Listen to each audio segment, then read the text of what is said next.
नमस्कार दोस्तों, स्वागत है आप सभी का online India first YouTube channel पे। इस वीडियो में हम बात करने वाले हैं बीएड बनाम बीटीसी के फाइनल ऑर्डर के बारे में। सुप्रीम कोर्ट के माध्यम से बीएड बनाम बीटीसी योग्यता विवाद को लेकर अंतिम फैसले के बारे में, साथ ही टीजीटी पीजीटी को लेकर भी बात की जाएगी। इसके अलावा एडेड जूनियर 6800 के बारे में एक एक करके सभी मुद्दों पर बात करेंगे। तो वीडियो को लाइक कर दें, शेयर कर दें और चैनल को सब्सक्राइब करके बेल आइकन को अवश्य दबा लें, जिससे कि आपको रियल ऑथेंटिक जानकारियों के नोटिफिकेशन सबसे पहले मिलती रहें।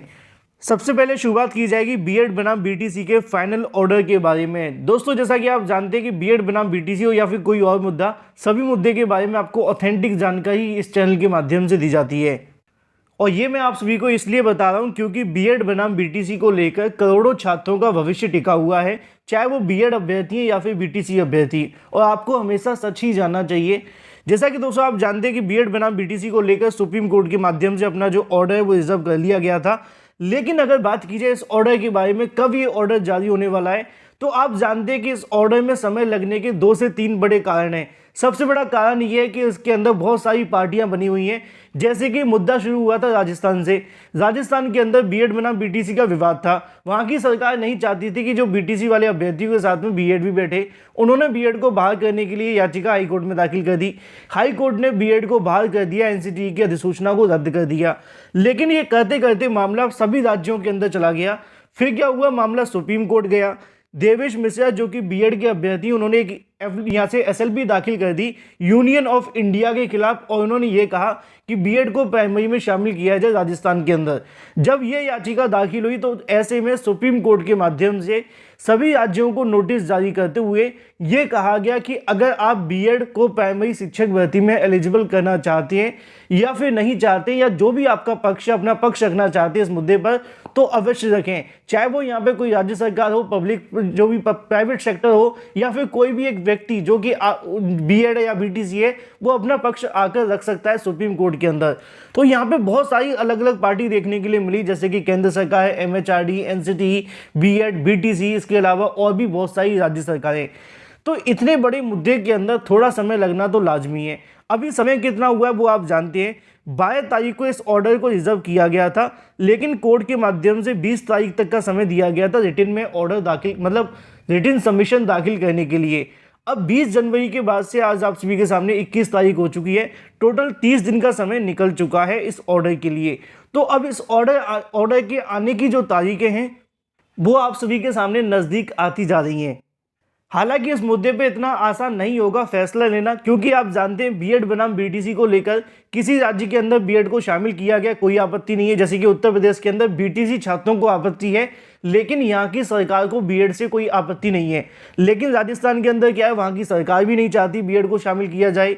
कुछ ऐसे ही मामले हिमाचल प्रदेश के अंदर भी हैं, वहाँ की सरकार बीएड को शामिल नहीं करना चाहती। लेकिन अलग अलग सरकारें, अलग अलग फैसले हैं। बहुत सारी ऐसी भर्तियां भी हो चुकी हैं जिनके कहीं ना कहीं बीएड बनाम बीटीसी के विवाद तो थे, लेकिन अंत में वो पूरी हो गई। अब वो भी सुप्रीम कोर्ट के फैसले का इंतजार कर रही हैं। छत्तीसगढ़ में आपने देखा कि वहां पे इस मुद्दे को ध्यान में रखते हुए उन्होंने बीज कोर्स कराना शुरू कर दिया। उत्तर प्रदेश के अंदर भी शिक्षक बन चुके हैं। तो सुप्रीम कोर्ट को कोई इस तरीके से फैसला लेना होगा जो कि कहीं ना कहीं पुरानी भर्तियां, इसके अलावा नई भर्तियों और आने वाली भर्तियों के अंदर किसी प्रकार का कोई भी विवाद बीएड बनाम बीटीसी को लेकर न रहे। और इतने पहलुओं को ध्यान में रखा जाए, एक तरफ इतनी ज़्यादा पार्टियां हैं, दूसरी तरफ इतने बड़े बड़े मुद्दे हैं, पुरानी भर्ती, नई भर्ती और भी बहुत सारी भर्ती इस मुद्दे पर टिकी हुई हैं। तो इसमें समय लगना तो लाजमी है। तो 30 दिन का समय हो चुका है, अभी इसमें थोड़ा सा समय आप सभी को और इंतजार करना पड़ेगा। अगर बात की जाए कि ये ऑर्डर कब तक जारी होने वाला है, तो उसके बारे में मैं आपको बता दूं। कई अधिवक्ताओं से इसके बारे में जब जानकारी मांगी गई तो उन्होंने कहा कि ऑर्डर को आने में मिनिमम 90 दिन का समय लगता है, लेकिन विशेष परिस्थिति के अंदर इससे ज़्यादा का भी समय लग सकता है। लेकिन कोर्ट कोशिश करती है कि 90 दिन के अंदर ऑर्डर दे दिया जाए। हालांकि बहुत सारे केस ऐसे भी होते हैं जिनको यहाँ पे 1 या 1.5 महीने के अंदर ही ऑर्डर दे दिया जाता है। लेकिन ये मुद्दा एक बड़ा मुद्दा है और इस मुद्दे पे बहुत सारी पार्टियां हैं, बहुत सारे पॉइंट हैं और बहुत ही अलग अलग आर्गूमेंट है, अलग अलग भर्तियां भी टिकी हुई हैं, चाहे वो नई या पुरानी हो। तो इसमें समय लगना थोड़ा सा आप सभी के लिए नुकसानदायक होगा, लेकिन वो समय लगेगा, ये सत्य है। इसी बीच अगर बात की जाए ऑर्डर कब तक देखने के लिए मिलेगा, तो आज आप सभी के सामने 21 फरवरी हो चुकी है और 22 तारीख तक की कॉज लिस्टें यहाँ से जारी हो रही हैं। अब आपके पास में कितना समय 28 फरवरी तक, ये आपको समझना है। तो यहाँ पे आप सभी के सामने 3 वर्किंग डे देखने के लिए मिलेंगे, 22, 23 और 24। फिर उसके बाद में 25 और 26 को तो छुट्टी है, फिर बाद में 27, 28। टोटल फरवरी के अंदर 5 दिन है। अगर इन 5 दिनों के अंदर ऑर्डर नहीं आता है तो फिर आपको मार्च के अंदर देखने के लिए मिलेगा। इन शॉर्ट अगर हम समझें तो फरवरी का महीना धीरे धीरे बीतता जा रहा है। आने वाले 5 वर्किंग डे के अंदर अगर ऑर्डर नहीं आया तो फिर आपको इंतजार करना पड़ेगा मार्च का।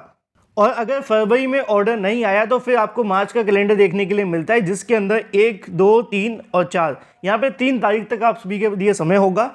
तो ऐसे में हम ये कह सकते हैं कि अब ये ऑर्डर फरवरी में आने की संभावना बहुत ज़्यादा कम है। अब ये ऑर्डर आप सभी को मार्च में ही देखने के लिए मिलेगा, मार्च के पहले सप्ताह के अंदर उम्मीदें हैं, कई अधिवक्ताओं के माध्यम से बताया भी गया है। बाकी फिर मैं आपको कहूंगा कि ऑर्डर आने की जो अंतिम तारीख होती है वो जजेस को पता होती है, उसके अलावा ना किसी रजिस्ट्री को ना किसी को जब तक कोर्ट के माध्यम से बताई नहीं जाती है। तो ऑर्डर आने को लेकर फरवरी में आने की उम्मीदें बहुत कम है। अभी आपको मार्च से स्टार्टिंग में या फिर मार्च से थोड़ा सा आगे पीछे देखने के लिए मिल सकता है। बाकी अगर कोई रजिस्ट्री के माध्यम से जानकारी मिलेगी तो आपको 100% दे दी जाएगी। बात कर लेते हैं UP TGT PGT exam date के बारे में। अभ्यर्थी टीजीटी पीजीटी परीक्षा की तारीखों का इंतजार कर रहे हैं कि आखिर ये परीक्षा कब तक देखने के लिए मिलेगी। बहुत सारे अभ्यर्थी मुझसे पूछते रहते हैं कि सर तारीखों के बारे में कोई जानकारी दीजिए, लेकिन समस्या ये है कि जानकारी कहीं ना कहीं चयन बोर्ड के माध्यम से निकल कर नहीं आ रही है। असल में अगर बात की जाए टीजीटी पीजीटी एग्जाम डेट के बारे में कि कब तक ये परीक्षा की तारीखें घोषित होंगी, क्योंकि अभ्यर्थियों का पूछना था कि एग्जाम डेट कब तक घोषित हो सकती हैं, क्या ये अब आने वाले 2 महीने तक होंगी या फिर उसके बाद। तो इसका सीधा सा आंसर ये है कि टीजीटी पीजीटी एग्जाम डेट की जो घोषणा आपको देखने के लिए मिलेगी वो पुराने अध्यक्ष के रिटायरमेंट के बाद ही होगी, क्योंकि वर्तमान वो जो अध्यक्ष हैं वो चाहते नहीं है या फिर उनकी मंशा नहीं है टीजीटी पीजीटी परीक्षा करवाने की। अब उनका रिटायरमेंट 8 अप्रैल 2023 को होने वाला है। 8 अप्रैल तक तो परीक्षा की तारीखें घोषित होने से नहीं, लेकिन उनके जाने के बाद ही परीक्षा की तारीखें घोषित होंगी। लेकिन उससे पहले अगर नए शिक्षा सेवा आयोग का गठन हो जाता है तब भी परीक्षा की तारीखें पहले घोषित हो सकती हैं। और अगर नहीं होता है तो फिर यहाँ पे जो पुराने चेयरमैन जाएंगे उसके बाद सरकार पे डिपेंड करेगा कि वो टीजीटी पीजीटी परीक्षा चयन बोर्ड से करवाते हैं या फिर नए आयोग से। लेकिन सिंपल और आसान भाषा में समझे तो 8 अप्रैल तक टीजीटी पीजीटी परीक्षा ना होगी और ना ही ये परीक्षा की तारीखें घोषित होंगी। अभी आपके पास में समय है, मई और जून तक आप सभी मान करके चले संभावित कि आपकी परीक्षा हो सकती है अगर नया आयोग बन जाता है। तो बात कर लेते हैं अपनी अगली अपडेट के बारे में, जो कि संबंधित है एडेड जूनियर शिक्षक भर्ती को लेकर। एडेड जूनियर शिक्षक भर्ती के शासन आदेश का अभ्यर्थी इंतजार कर रहे हैं और फरवरी के स्टार्टिंग के अंदर मैंने एक वीडियो बनाया था जब कुछ अभ्यर्थी मुलाकात करने पहुंचे थे अधिकारियों से, जिसमें उन्होंने कहा था कि फरवरी के अंत में आते आते इस भर्ती को शुरू कर देंगे। और मैंने कहा भी था कि अधिकारी आप सभी को गुमराह करें और आसान भाषा में कहें तो बेवकूफ़ बना रहे हैं। ये फरवरी के अंत में आप सभी की जो भर्ती का प्रोसेस है वो शायद ही शुरू हो पाएगा। आज 21 तारीख हो चुकी है और अभी तक कोई आदेश या फिर कोई भी नोटिस जारी नहीं हुआ है। आने वाले 4 या 5 दिनों के अंदर अगर हो जाता है तो ये सोने पर सुहागा होगा। लेकिन जो मुझे जानकारी मिली अधिकारियों के माध्यम से, उनका कहना है कि अभी एडेड जूनियर के अंदर बहुत सारे ऐसे पेज हैं जिसको लेकर ना तो अधिकारी कुछ स्पष्ट कर पा रहे हैं और ना ही सरकार का इस पर कोई ज़्यादा ध्यान है, जिसके चलते भर्ती लटकी हुई है। कब शुरू होगी कोई भी कुछ बोलने के लिए तैयार नहीं है। तो जिन्होंने कहा था कि फरवरी के लास्ट में भर्ती शुरू हो जाएगी, उनसे जाकर आप दोबारा से पूछेंगे तो वो भी यही जवाब आपको देंगे। बात कर लेते हैं 6800 प्राथमिक शिक्षक भर्ती के ऑर्डर के बारे में, क्योंकि इसको लेकर भी ऑर्डर रिजर्व किया गया था और अभ्यर्थी इंतजार करें कब तक ऑर्डर जारी होगा। जानकारी देखने के लिए मिली है कि इस ऑर्डर को लेकर अब कोर्ट के अंदर आने वाले 5 या 6 वर्किंग डे में अगर ये ऑर्डर भी नहीं आता है तो फिर ये बीएड बीटीसी के तहत ये वाला ऑर्डर भी आपको मार्च के अंदर ही देखने के लिए मिलेगा। हालांकि आप जानते हैं कि ऑर्डर जारी करने के लिए जजेस के पास में 24 घंटे होते हैं। 24 घंटे पहले उनके माध्यम से जानकारी दी जाती है। तो अभी 4-5 दिनों का समय शेष है। हो सकता है कि आपका ऑर्डर जारी हो जाए, लेकिन अभी अधिवक्ता और रजिस्ट्री के माध्यम से कोई भी जानकारी नहीं दी गई है कि आने वाले 4-5 दिनों में ऑर्डर आने वाला है। जो जानकारी है वो मार्च की है, मतलब कि ये ऑर्डर भी आपको मार्च में देखने के लिए मिलेगा। अगर कोई अपडेट मिलती है तो आपको सबसे पहले रियल ऑथेंटिक ऑनलाइन अड्डा फॉर श्री चैनल के माध्यम से दे दी जाएगी। फिलहाल इस वीडियो के माध्यम से इतना ही। Thank you for watching this video.